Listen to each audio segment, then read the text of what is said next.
Raden Werkudara. Kula aturi ngangkat wujudipun gada menika. Antepe kegila-gila nganti kula mboten saged ambekan Raden. Kula nyuwun gesang Raden. Kapok tenan apa ora? Kapok Raden kula pasrah. Mbak Yu kula dhumateng jengandika kula nyuwun gesang Raden. Kula senggi.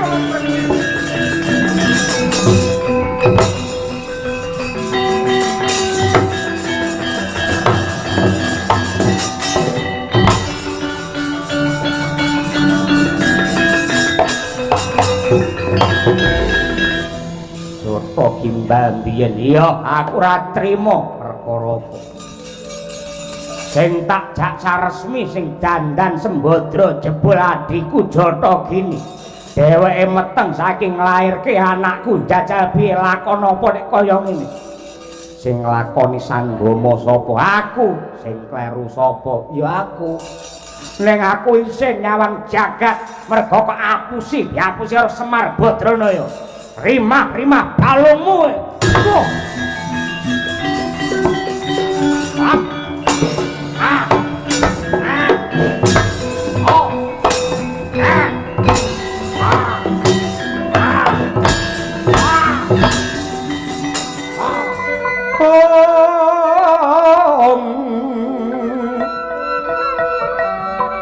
Lerwu sing winipanca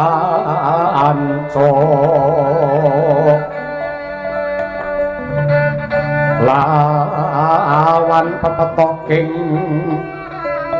ayam ono omawik nam mestu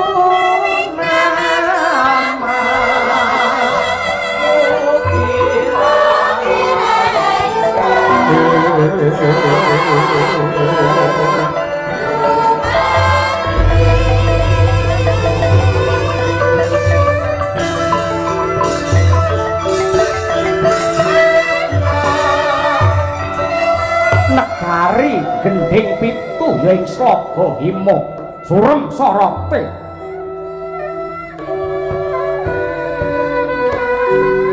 putra Pambayun saking Prabu Janin Raja ingkang ngambararum kasulistiyaning nenggih Dewi Kuntul Wilanten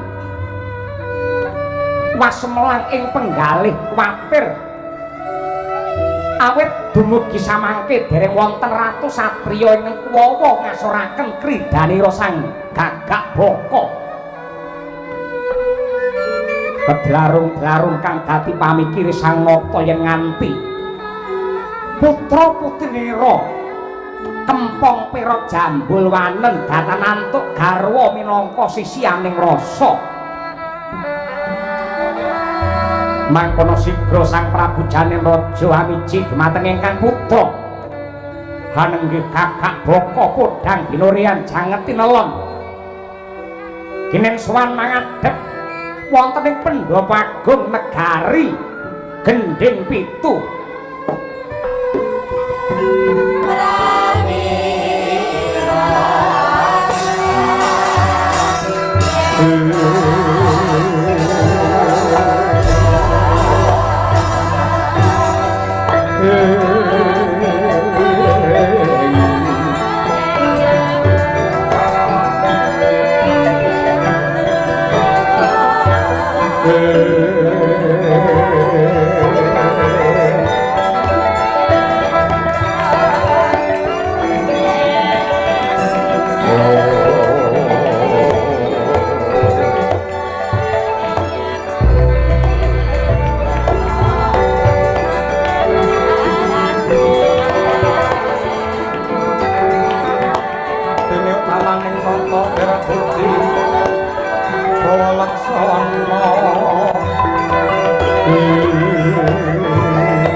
putraning sun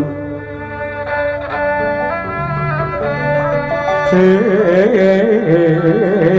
iku waswanci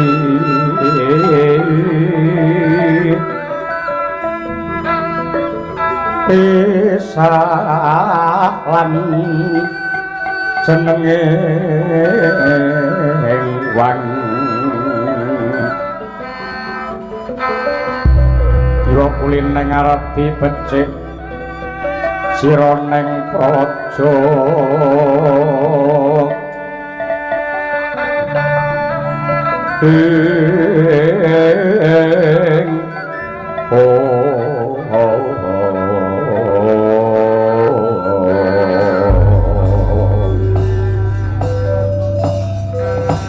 ya jagat ya dewa ya Bathara mugi paring pengayoman marang negara ing Gendhing Pitu.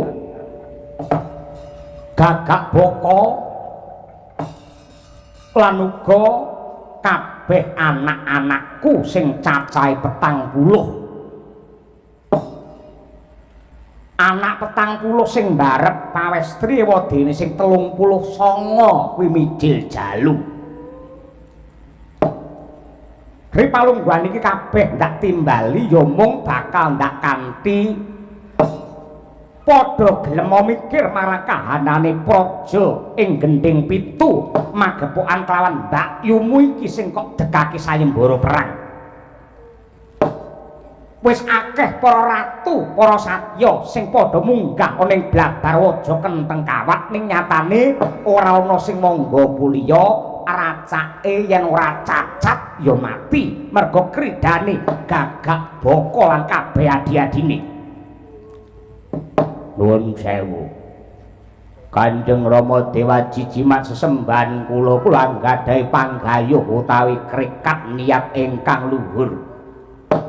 Kula kepengin mbakyu kula Kuntul Wilanten menika kagarwa dening satriya ratu ingkang bener-bener santosa lair batosipun. Kula pitados bilih satriya ingkang saged ngasoraken dhumateng Gagak Baka menika mangke boten namung ngayomi dhumateng mbakyu ning ugi ngayomi dhumateng negari Slagayama mriki. Pramila nuwun sewu. Kula suwun Kanjeng Rama mangestoni ngantos benjang menapa tetep badhe kula gelar sayembara perang menika. Ning mesine kowe iso nyawang. Wis pirang-pirang sasi ora ana satriya sing iso ngalahke kridamu. Yen nganti kedawa-dawa sesasi, rong sasi, setahun, sewindho nganti pirang puluh taun, mongko ora ana pawongan sing bisa ngasorake kridamu. Apa kelakon mbakyumu ki dadi prawan kasek, wis tuyuk-tuyuk urung winengku ing kakung. Bak kuwi kudu ndok pikir Gagak Baka. Kula aturi pitados Kanjeng Rama. Pangandikanipun para pinter jari siji pesti, loro jodoh, telu wahyu. Mangke menawi pancen mbakyu menika sampun ketemu jodhonipun mboten badhe kirang dalan, mesti wonten pawongan ing saged ngasoraken kridanipun Gagak Baka. Yen dirungokke tembungmu pancen bener. Aku mung takon, njur sok kapan tekane satriya kuwi? Mangentosi praptane sang anyar katon. Anyar katon piye? Siap langening kalanggan agar pandamun sarep dinon lera koneng suam sorote tanpa padang kasor lan pajaring purnaming gegono dasaring mongso katiga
Bima wang-wang kunta kumbel patang ketikang sayang gongkara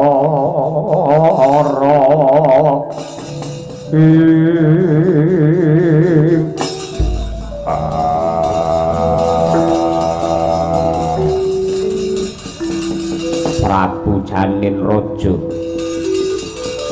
aku panenggak Pandhawa satriya Jodipati Werkudara ingkang prapta ning prajamu kene paladalah jengandika Raden Werkudara sampun kondang ngrebeki jagat ing reka prawiran lan ugi kautamanipun para Pandhawa kula ripalungguhan iki aku teka kene mung ngelikake karo kowe lan anak-anakmu kabeh sawangen ana alun-alun bleduk mangampak-ampak bumi sing becik subur lan suci disiram nganggo getihe menungsa sing kedanan karo anak wadon mongko sing jenenge wong bebrayan wong bebojoan ki netepi dawuhe pangeran ya kene dadak nganggo pangorbanan sing kaya mengkono aku kelawan kowe ditandur ning alam padat supaya ngrembakake rasa tresna lan asih kowe bakal nyangga dosa sing kedawa-dawa yen ra iso ngendhakake akeh kurban glundunge sirah ning mapan ning alun-alun ning negaramu padha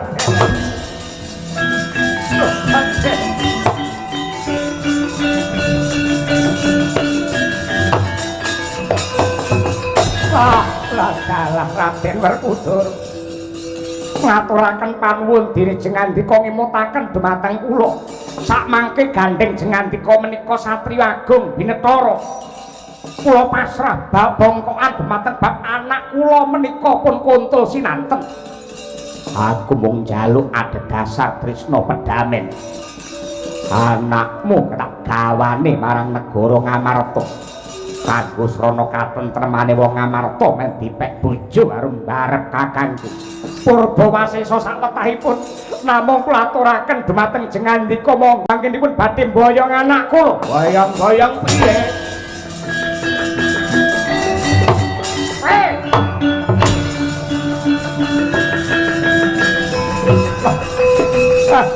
kakak pokok kanca ge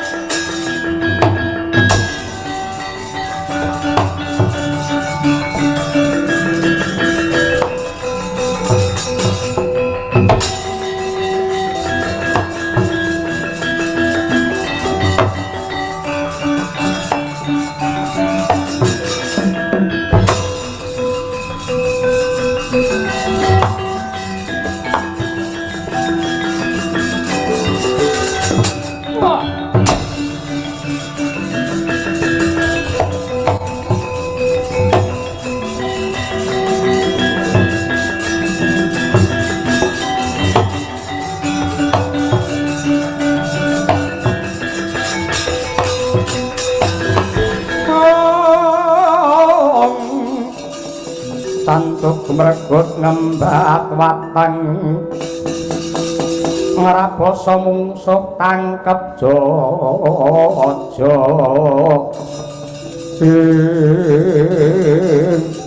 tembungmu alus kaya enak-enak dipangan ning aku ngerti lamun to kowe gendong sanggit rungsit reka-reka tresna karo pedamen lan karahayon bot-bote sejatine nadyan kowe satriya kondang asline jirih getih wedi mati mongko kowe kondange mbrebeki jagat kaprawiranmu paribasan bisa ngikal donya ning bareng aku adu arep aku mbuktekke yektine kowe wong sing tanpa daya mulur mungker kaya cacing rambet jaji yen kena tak kandhani lereno anggen mengedekake sayembara prang nganti glundunge ndasku ora bakal leren glundung tenan ndasmu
becik besok mendemo baris iki lagi iki aku petuk satriya sing timbang bobote sing timbang kaprawirane jenenge Raden Werkudara ning aja gembelo sirahmu Gus iki saanane putra-putra saking Gendhing Pitu duwe wujude pusaka klonthongan wesi kabeh wong 39 nibake klonthongan wesi nanggamu ora mawut nggone batangmu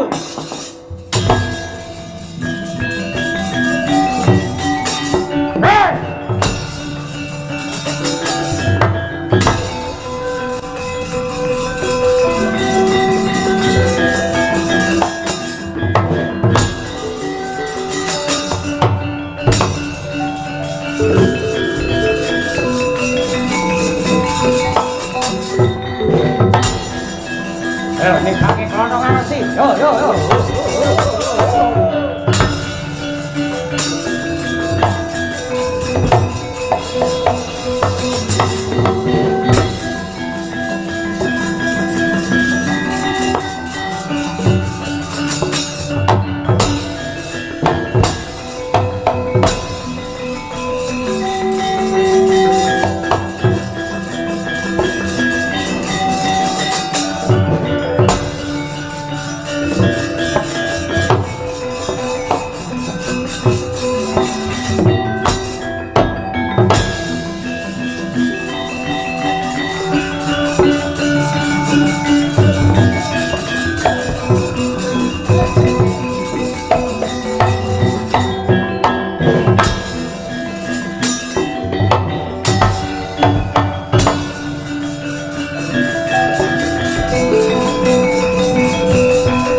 Bratasena mundur karana klonthongan wesi ingkang cacahe pirang-pirang nganti bisa mbucikake kusikanira pramila sigra ngasta Kyai Rujak Polo kinarya tetameng predatan kena wujude pusaka saking negari Gendhing Pitu elok ing kahanan wujude klonthongan wesi ingkang cacahe puluhan malah nemplek-nemplek wonten wujudipun Gada Rujak Polo kang mangkono Rujak Polo saya gedhe wujude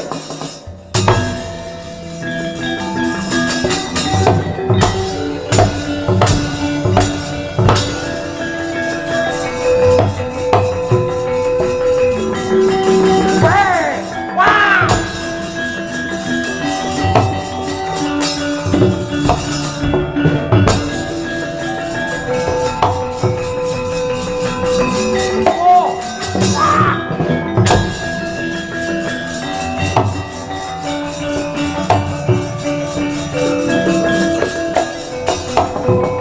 Waduh, Raden Werkudara, kula aturi ngangkat wujudipun gada menika. Antepe kegila-gila nganti kula mboten saged ambekan Raden. Kula nyuwun gesang Raden. Kapok tenan apa ora? Kapok Raden, kula pasrah. Mbak Yu kula dhumateng jengandika kula nyuwun gesang Raden.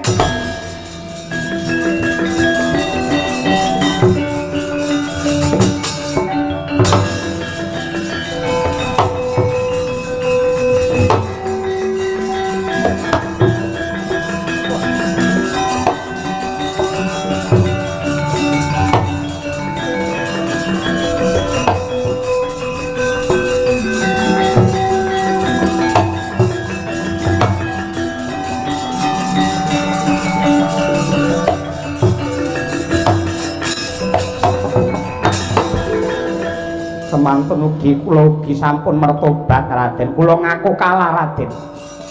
Adi-adi kula sedaya sami sung pakurmatan dumateng kaprawirandika Raden Werkudara. Tur elokipun upami jenengan ngersakaken mejahi dumateng kula sakadang niku gampil. Ning parandene nadyanto kondang satriya Surasekti Mandraguna nanging agung pangaksamanipun Raden.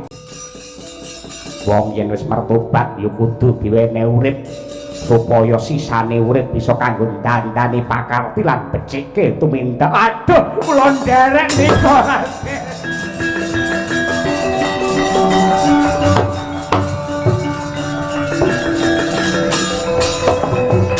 Kula nderek suwita ndika.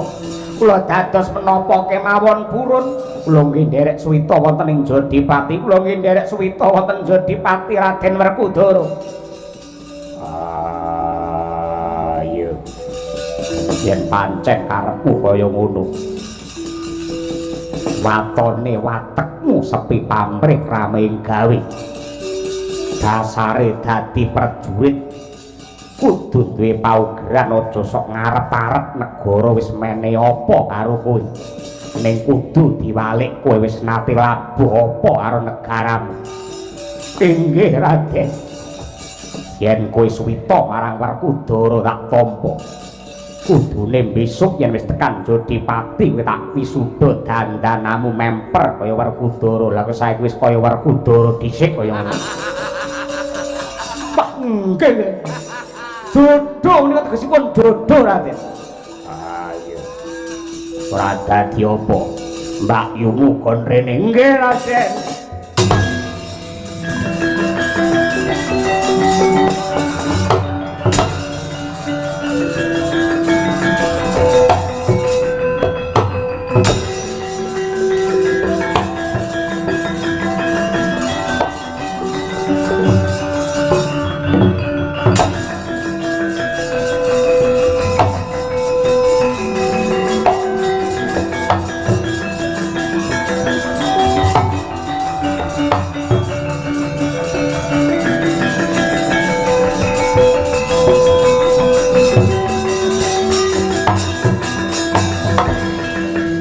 Kabul kawusanane Dimas Sena. Lar kakangku. Aku wis netepi kekudangane Kakang Pati. Kakak Boko CS wis tak undurake.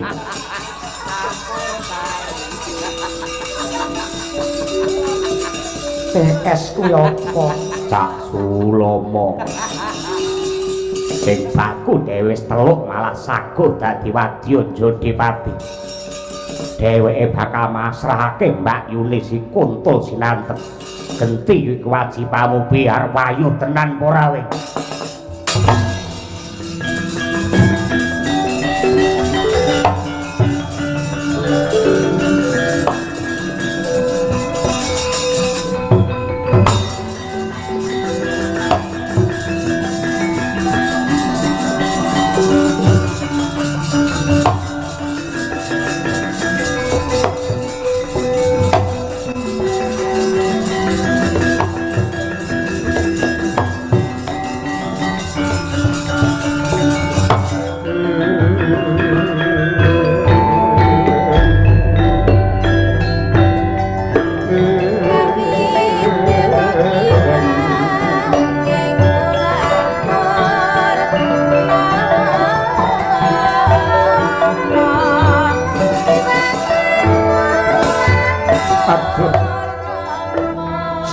Prabu Puntadewa bingah raos sing manah kula kados lumampak panci panglong kepapat obor sewu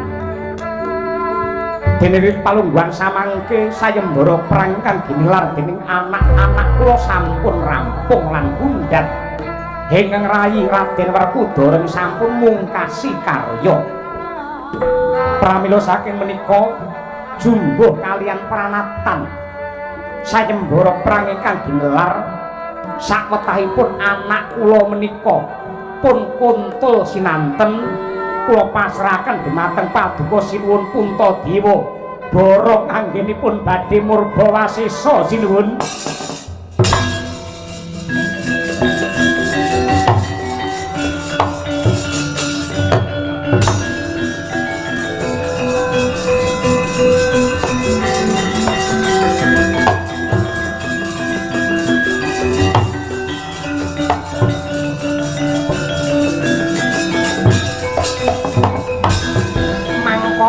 Dewi Drupadi ya paring sasmita mring ingkang ngraka nenggih Sri Dharma Wangsa pramila sigra sadhakep saluku tunggal nutupi baban gawa sanga kaya mati jroning urip-urip sajroning pati liyep layaping aluyut pindha pecating supena sumusuping rasa jati mangkono kaya ana daya kekiyatan angrungkat dumateng Sang Kuntul Sinanteng mangkono kaya rati nemu nalar nanging gak iping widhi ingkang makarti manjing Sang Kuntul Sinanteng nganggane Dewi Drupadi ingkang mangkono yekti dadi pratandha manjinge mahyune Purbalaras ya katentreman.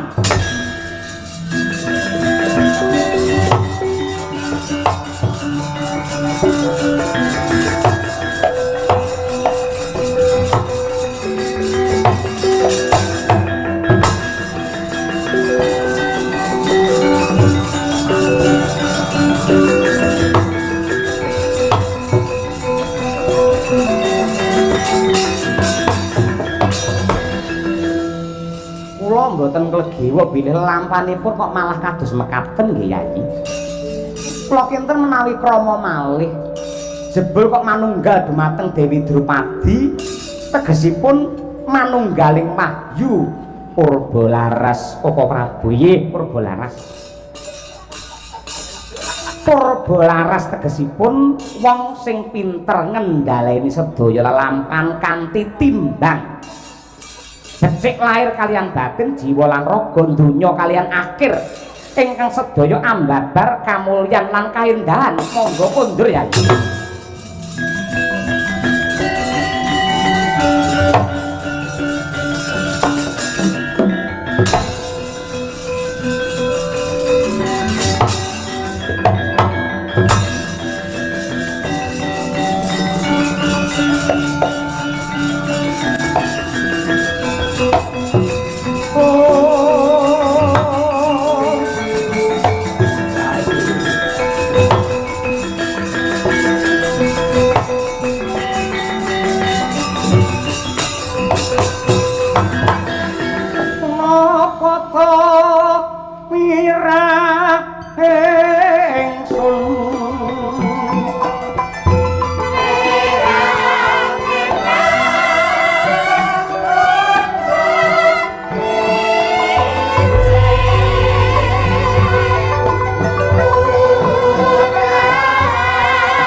Sasi aku mung nyuwun marang purbane Hyang Agung muga-muga wiji sing dak tandur ora dadi ning nyatane malah tiba kosok dalen jodoh gini kowe ngandhut wijinipun kakang blenduk kang dadi wetengmu kaya ngono. Menika menawi lair badhe kula pejahi Kakang Prabu. Aja. Aku karo kowe nindakake sanggama wis dosa.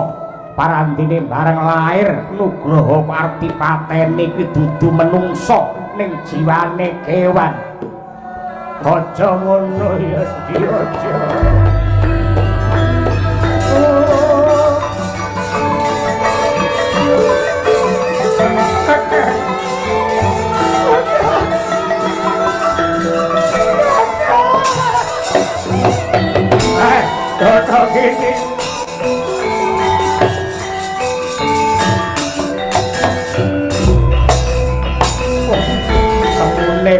bakal babaran kowe arep lairan adikku di.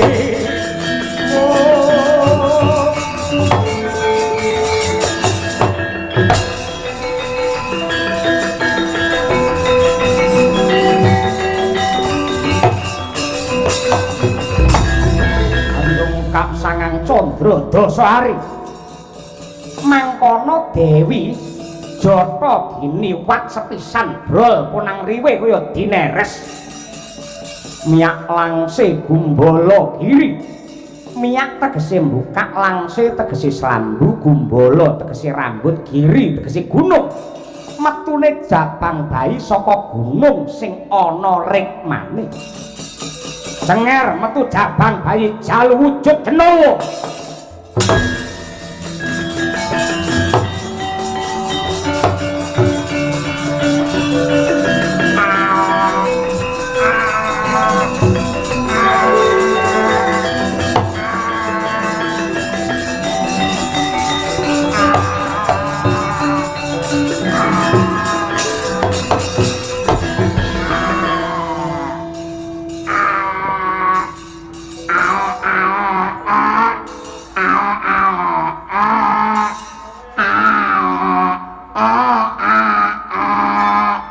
Gendang dudut, tak dong gendang dudut.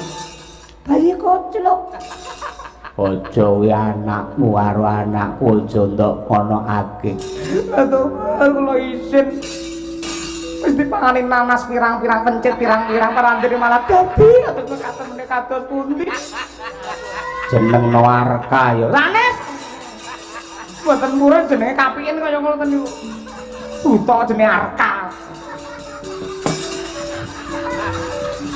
Kuwi aja ndok sia-sia, aja ndok senene, aja ndok dukane, aja kok cethok. Anak iki tak wenehi jeneng Kala Srenggi.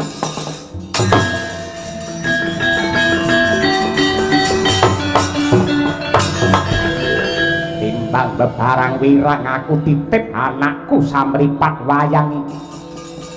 Tak ngamuk ning amar tak golekane Janaka.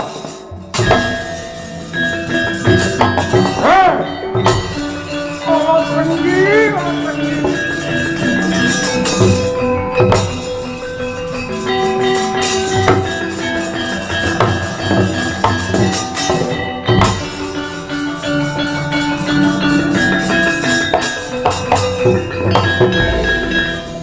Surta Gimbal biyen iya aku ora trima perkara apa.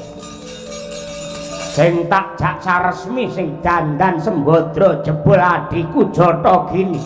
Dheweke meteng saking nglairke anakku jajal piye lakon apa nek kaya ngene.